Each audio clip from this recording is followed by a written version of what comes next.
biggest standout for you through 3 games in terms of what you guys have been able to do? Yeah, I'd say as a group, feel better about offensively our ability to attack in transition. I think we've showed some positives there. I feel like our guys have done a relatively good job taking care of the basketball, sharing it for one another.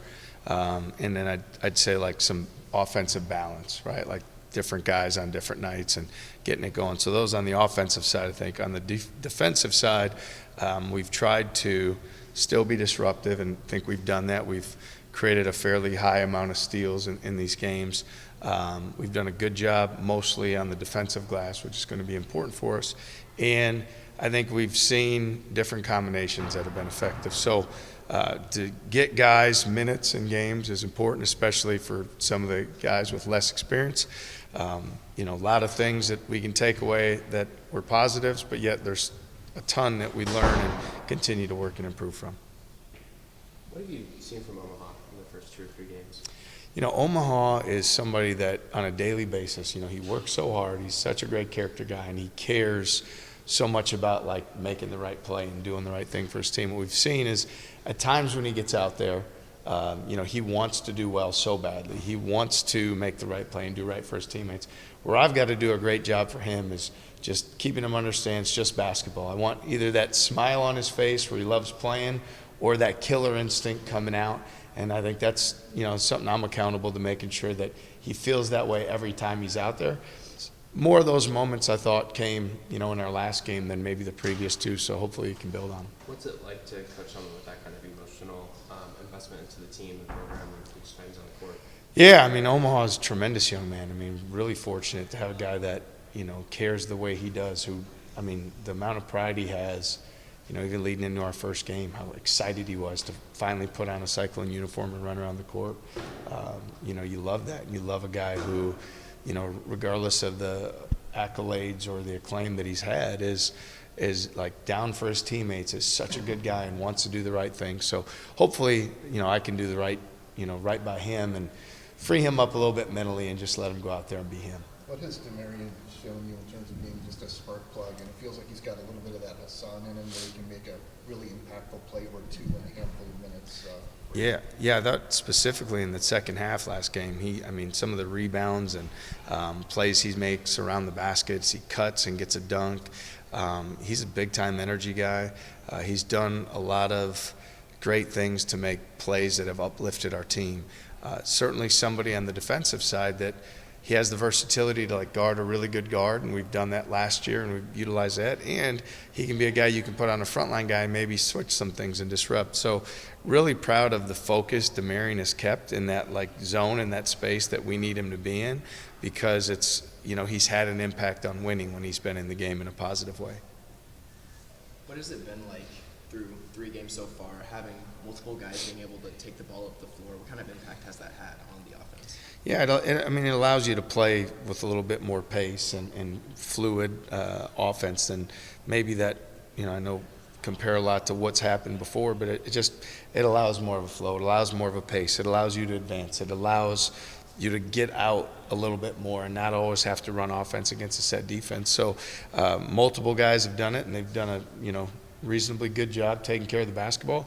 So I think it's that adage of the freedom and discipline have to go together. We have to have enough freedom to play with that pace to get out and go, and then we have to have enough discipline to understand when we don't have that advantage or it's not the right opportunity that we need to continue to run offense in the half court. And something we'll keep getting better at. With this being the last game before you guys go to Orlando and presumably the competition level jumps up, does that change anything for how you evaluate or what you're looking for on Sunday leading into that?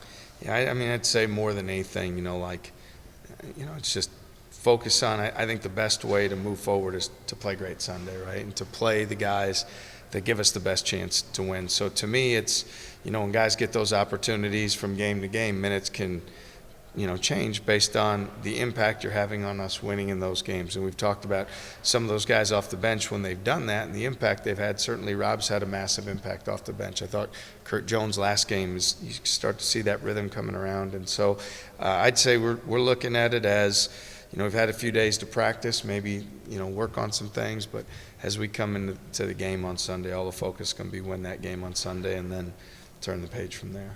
From a coaching perspective, your first week was really busy with 3 games. Now you get a whole week to improve. What has that been like for you guys this week of practice? Yeah, I'd say what beats having a real job, because most people have to work all the time during the week. So when we have to do that, yeah, you have to come in at a certain time and leave at a certain time, and we're fortunate we can come and go. But I think having 3 games in 6 days, it comes at you fast. You don't have quite as much practice time because you've got to be mindful of getting ready to play those games. And I think mentally keeping our guys focused in those moments, each moment at a time, especially, as you have a little bit of success or perceived success, how do you keep yourself focused on the next play, the next possession, the next practice, the next thing in front of you? So I think that challenged that a little bit as the week wore on. Now we can hit reset a little bit, get back to the practice floor, work on things we need, and continue to move forward. How do you think playing 3 games in the first week of the season will help you guys down the road when you're playing, could be back-to-back road games and conference play? Yeah, well, hopefully it helps us win all the games we play, but I think when you play, fewer games in a shorter period of time, there's a mental aspect, there's a taking care of your body, what you do in the training room, and cold tub, stretching, getting to bed, hydrating, nutrition, all those things factor in. So you have these experiences to call upon. And, again, now we have some time, and then we play Sunday, and it feels like, man, we're right into this deal in Florida. And then you have 3 games in 4 days, so it comes at you even faster. So one day at a time, take each experience that we have, learn from it, take the most we can away from it, and, try to, as things move forward, try to say, hey, we did this, so now we can do that, and draw those parallels. How have your freshmen handled that? I mean, that's a baptism by fire in terms of scheduling, I guess. Yeah, I mean, it's a mental and a physical challenge, right? Because I think you get so excited for that first game. I mean, when you look at, all the freshmen, they come in and it's like, wow, it's here. And then now there's a different challenge in front of you. So I think for each guy, it's probably a little bit different. Milan certainly, played the most minutes over that stretch. How did it impact him? And then there's a guy like, Caden Fish, or, you just see like, he got some minutes here and some minutes there. How does it impact him? So I can't say exactly like how each guy was impacted. I'd say as an overall group, they're understanding more every day the urgency that you have to have and the details that go into it. I think that's the biggest challenge when freshmen come in, is that everything matters, and up to this point, maybe you get by on, you have more talent, you have more ability, and now that's, balanced or negated across the board. So like taking care of body matters more, and scouting report matters more, and details in practice matter more, and I think they're understanding that with each passing day. Trey King seemed to hurt his ankle or foot on Sunday. What's his status? Yeah, so, we're hopeful, optimistic with Trey, being able to return. Again, top priority is doing, what's in his best interest, health and well-being, making sure that, we're not rushing anything with getting him back, that we're erring on the side of looking out for his best interest and his health and benefit. But, we're optimistic and hopeful that he'll be back on Sunday, and we'll continue to approach it that way.